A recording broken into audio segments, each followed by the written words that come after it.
লেবাননে হামলার জবাবে সোমবার ইসরায়েলে বিধ্বংসী হামলা চালায় ইরান। নেভাতিমে আইডিএফের ২টি বিমান ঘাঁটিতে এই হামলা চালায় আইআরজিসি। পাল্টা আঘাতে তেহরান, ইস্পাহান, কারাজ, তাবরিজের মতো শহরগুলোতে আইআরজিসির মিসাইল উৎপাদন কেন্দ্র, প্রতিরক্ষা স্থাপনাগুলোতে আক্রমণ করে ইসরায়েল। ইরানের মাশারের পেট্রোকেমিক্যাল কারখানায়ও ঘটে বিস্ফোরণ।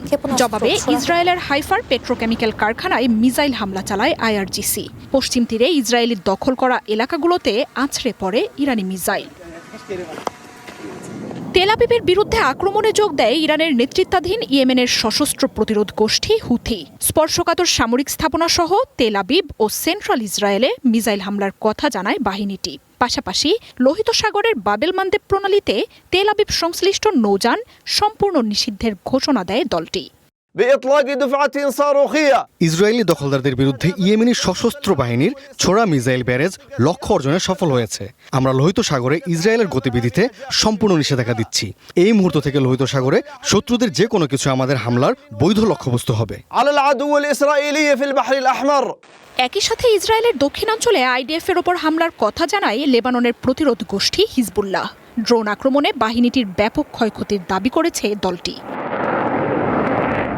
বৈরুতে ইসরায়েলি আগ্রাসনের জবাবে প্রতিরোধ গোষ্ঠীগুলোর সমন্বিত হামলাকে স্বাগত জানায় গাজার সশস্ত্র প্রতিরোধ গোষ্ঠী হামাস।